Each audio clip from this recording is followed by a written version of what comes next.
Hey everyone, and thanks for jumping back into the Cryptoverse. Today, we're going to talk about Ethereum, and we're just going to be doing a general market update. If you guys like the content, make sure you subscribe to the channel, give the video a thumbs up, and also check out the Telegram channel, which you can find a link to in the description below. We also do have the Into the Cryptoverse NFTs. The ones that are not sold by the end of the day will be burned. So there's 3 sets of them. One set is sold out. There's like 42 of the other one, and then there's plenty of the third one. So if you guys want to check that out, I'll go more into that at the end of the video. But let's go ahead and jump into Ethereum today. All right. So Ethereum, as we know, has been in a very long reaccumulation mode. Okay. And this has essentially been taking place since the beginning of the year.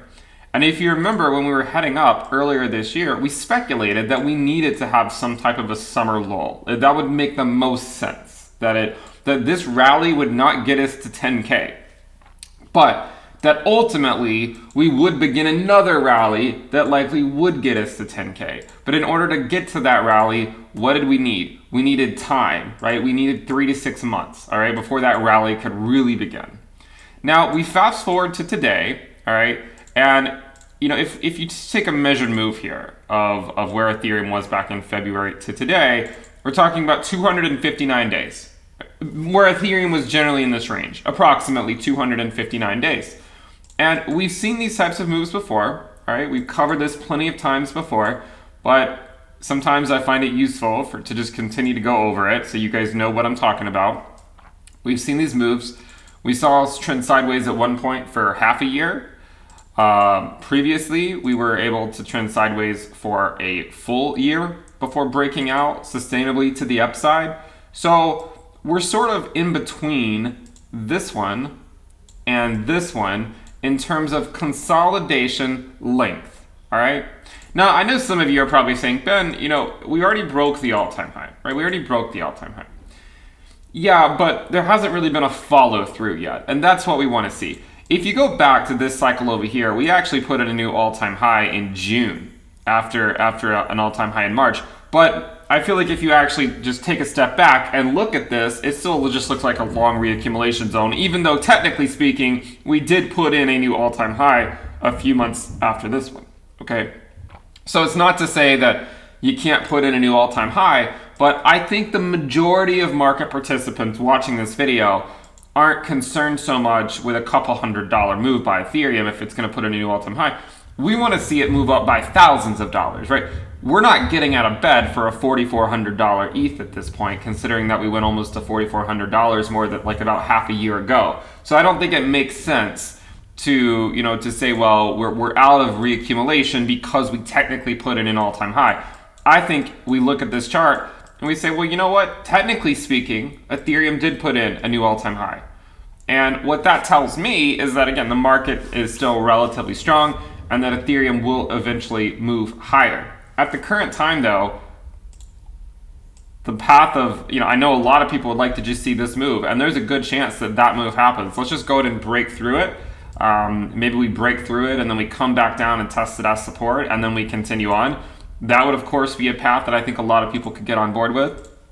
But note that it's really not the worst thing in the world if we still spend some time in this region before breaking out. I don't think that's that big of a deal. And if you look at the bull market support band, it's currently already trading over 3K.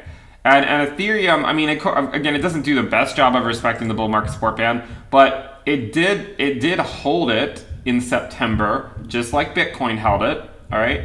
And it's currently trading for between $3,000 to $3,200. So in the event of further downside, which we know the further downside would only really occur if Bitcoin were to go to, say, back to, you know, 55K or something. Like if Bitcoin were to go back to 55K, then we would be essentially looking at an Ethereum that's dropping at least as much, probably, right? At least as much. And I mean, it could be dropping more. So I look at this and I say, look, guys, nothing's really changed for the last half year. We're in long reaccumulation. Generally, the path is up, okay? If we look at this, you can see we are generally heading up, even on the weekly time frame here. This converges by mid-November, okay? So I just look at this chart and I say, I ultimately think it's only a matter of time before Ethereum breaks to the upside. Could there be more downside in the event that Bitcoin doesn't hold 60K? Yeah, there could, right? There could be. But if Bitcoin holds 60K and the market as a whole continues higher, then it's likely that Ethereum is going to follow suit. Note that Ethereum has been holding up relatively well against Bitcoin so far in Q4. Normally in Q4, or say sometime starting in September, but going into Q4, you see a nice bleed of the Ether Bitcoin valuation. From the high, the local high in August 30th to today, we're only down 12%. And from Q4, from when Q4 started, we are only down about 2% or so. Okay, so not a huge drop in the Ether Bitcoin valuation so far in Q4. November should be somewhat telling as to what's going to happen, because a lot of times the Ethereum Bitcoin valuation really has a strong move to the upside at the earliest in mid-December. At the earliest in mid-December historically is when we see that crazy move by Ethereum against Bitcoin. And a lot of times it doesn't happen until January, okay? So today, I look at the charts and I say, look guys, Ethereum remains in long reaccumulation. And we either, in my opinion, break out here, maybe we get another pullback and then we break out. I think it's somewhat irrelevant at this point. Of course, long-term investors in the market, I think, fully appreciate this phase of the cycle and then they take advantage of it. All right, so I think that's more or less where we are. Hopefully that provides some insight into what's potentially going on in the market. Now, I did mention we do have the Into the Cryptoverse NFTs. So the ones that are not sold today, we're just going to go ahead and burn them and move on.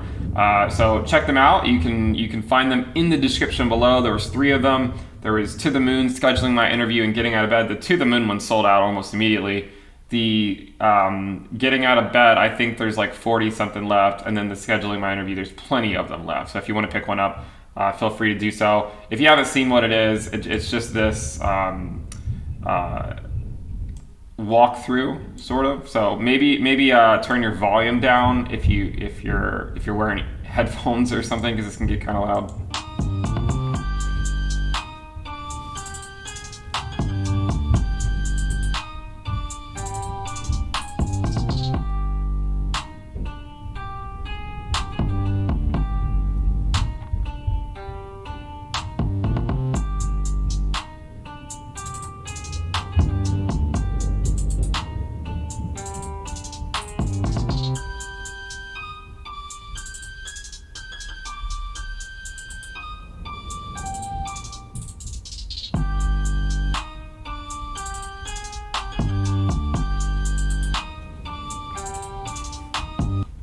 So if you guys remember, we launched one last month where the our astronaut was in fact playing chess. Okay, we launched one last month where he was in fact playing chess, and you can see the chess set in the video. So now he's dancing around because he's happy because the prices have gone up. Anyways, hopefully you guys will find that interesting. Let's go and see what Ethereum does over the next several weeks. All right, I think it's going to be somewhat of an exciting time. We could have a little bit more consolidation here to go before a breakout, but ultimately I would say the market looks relatively healthy. If you guys like the content, make sure you subscribe to the channel, give the video a thumbs up. Thank you guys for tuning in, and I'll see you next time. Bye.